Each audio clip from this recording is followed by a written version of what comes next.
guys, I'm Nelsky Vlog. So magluto tayo guys ng chapati guys. Ito guys yung chapati dough. Ito ginagawa kong powder para hindi siya magkandikit-dikit. Ito next yung ano ko sa ginawang flat gamit ang rolling pin guys. Tapos guys, dito mo siya iluto mo siya dyan guys. Okay.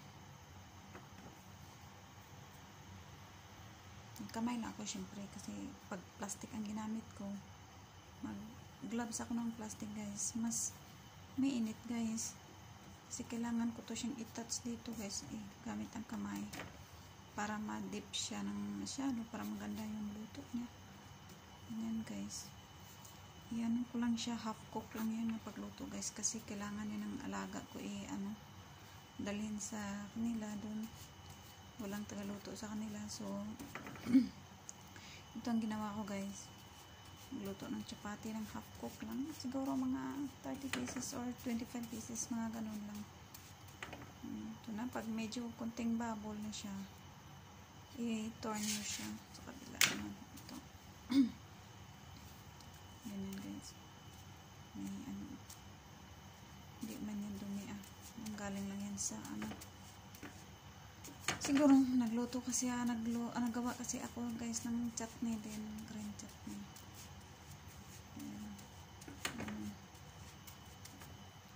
Ayan, medyo nagbabol na siya. Ito na lang guys, kailangan half cook lang kasi ito, hindi kasi ito luto na luto kasi ilagay ito sa freezer para pag time na gusto nilang kumain, so kuha lang sila.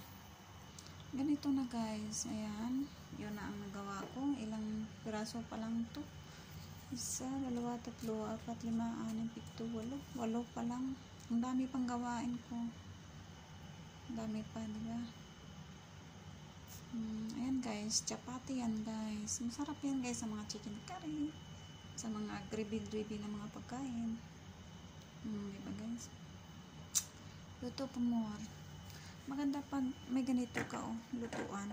Gusto ko to, gusto kong bumili nito pag mag-uwi ako sa Pinas kasi may ano naman ako may ganito na ako, rolling pin.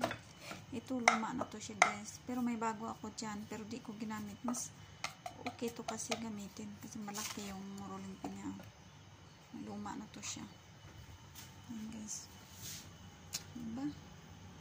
Ganun lang ka simple guys magluto ng chapati. Thank you so much guys for watching my video. Pa-subscribe and pa-like naman dyan. Thank you so much. Love you all. Bye bye.